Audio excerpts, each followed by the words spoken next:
We're going to our scan lab. It's a little crowded in here. Cool. I think there's room for us and the camera. All right. We're here? We're here. Hey.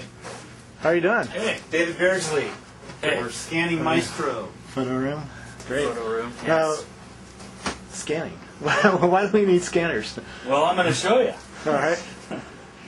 You got a lot of cool equipment here. Yeah, So- we do. I have to have the lights turned down a little bit. Oh, Hopefully okay. that's not No, working. go for it. Okay. Okay, so here we are in the scanning lab, and what I'm going to try to show you is the process that takes the. You guys came from ID, right? Yep, came from ID. The hand-carved industrial design models, similar to this one. You probably saw a lot of those over there. Yeah. And how we take those hand-carved models and take them from non-mathematically perfect hand-carved to right into the computer, ready to tool. Right. Now, how are these carved? Are these carved out of clay or? Could be or a combination. plastic? Typically, it's a combination of Bondo, foam, wood. It's whatever the guys have downstairs. Okay. You know, they use everything. Cool. So the first step in our process, we use this ATOS scanner, and basically the way the scanner works is you can see here it's got 3 cameras. It's got a projector lens here in the middle, and then 2 camera lenses on the side. And once it's calibrated using triangulation, it can tell when it takes.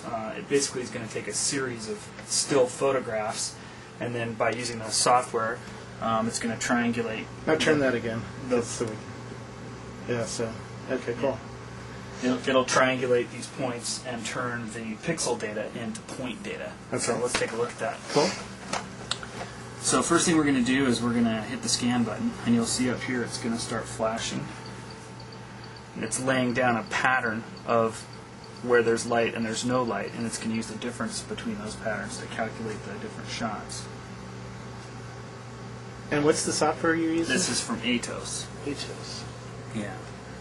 So here now, if we look down here, we can see that the scanner can't see black. So this area here that's in kind of under intensified in blue, Yep. it can't see that, but all this it can see. So now I'll just say select this area, and I'm just going to window around the part that it can see, and boom, there's all the points. So that right there, that shot right there, probably took somewhere on the order of 200,000 points. And so obviously to didn't get an entire mouse, it takes about 14 shots. And I just showed you one there. So, but we're going to skip ahead to the next part in the process. Okay. So once we have the cloud scanned, here's, for example, here's that same cloud. And the next step in the process is typically we want to say, for example, get rid of these holes.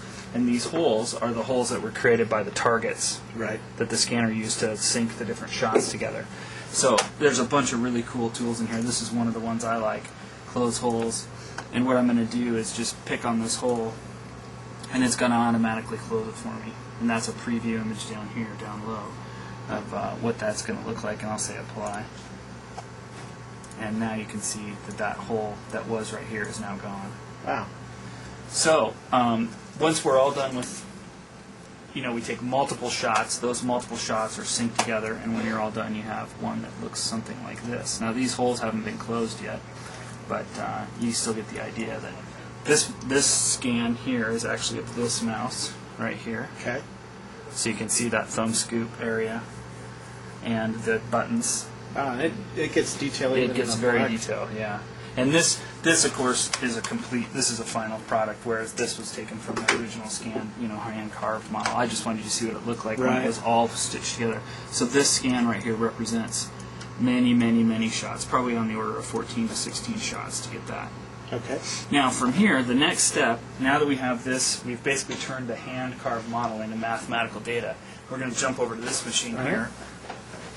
And the next step we do is we bring it up in some software called ImageWare. A lot of people also know it as Surfacer. And this software here is basically for doing very high-end point processing and surfacing.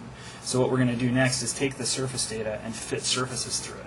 So here you're seeing that same cloud in Surfacer. There's actually 2 different clouds here. Close on the screen, you can see that it's a bunch of little points. Yeah, and this one's been parsed, down, so there's significantly less points than when we started. There was probably 1 million points on this entire mouse when it first came in here, and one of the things we did was reduce that number of points down to a manageable number. Okay. So the next thing that we're going to do is I'm just going to show you all the surfaces that have been fit through those clouds, and you're seeing a bunch of different colors, and that represents where there's a different surface patch. So for example, this gray patch is different than the blue, is different than this big green patch. This is all one patch here. And so we're basically skinning those points into a perfect mathematical set of surfaces. And you can see here when I zoom in, here, I'll get out of your way here. No, that's fine. You can see how close we are to the point data. So see that green surface is just lying right on the points. So we're able to capture very, very accurately in surfacing, exactly what the industrial designers intended. Sometimes they can't carve it just as perfect as they intended it. So we work back and forth with them to go over. Once we have it in CAD, we can go over it and make small, minute changes to the product. So this is and we're skipping ahead through a pretty long process. This is probably a few hours of work. Yeah, it's probably a few. Just 2 though. A lot of late nights. Yeah, a lot of late nights. So after we have the entire thing skinned, we've got this perfect set of surfaces skinned through the cloud, and that iterative process between mechanical engineering, the surfacing group, which I'm in, and industrial designers, which you just came from, goes back and forth till we have a perfect set of surfaces. Then we jump out of this tool and we jump into Pro Engineer. And here's a shot of the same. Now that almost looked like Flight Simulator. Yeah.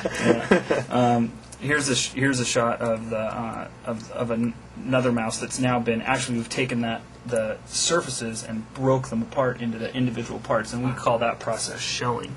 That's what this piece is right here. So you can see that we have to go through here and capture this edge, create the thickness of the part, and then we'll break into the bottom case. And this is where all the detail engineering happens. This is where the mechanical engineers really get in and start tearing it up. And they're going to place switches and PC boards and processors and the light engine back here. And I've removed the front keys and stuff so you can kind of see down inside of there. But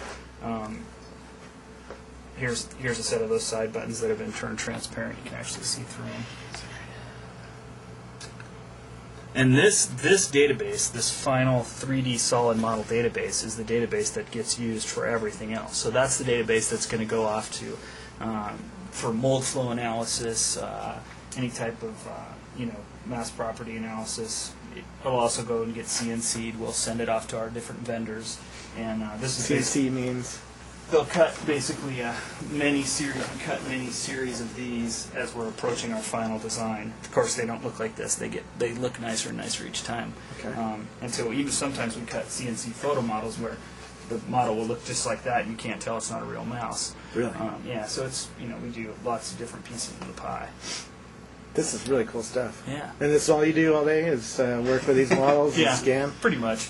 Well, I mean, obviously, like you saw like a 5-minute compressed, what typically takes a fair amount of time. Weeks and months. Yeah. Weeks and months. Yeah.